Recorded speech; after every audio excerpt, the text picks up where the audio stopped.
माया गळी काळा नजवळी घासावया काळाची आवडी पडेल वाजवा सोडविना तेव्हा माय बाप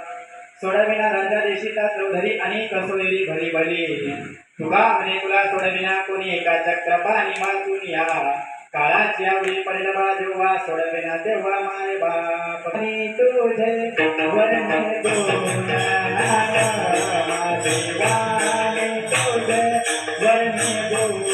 नाम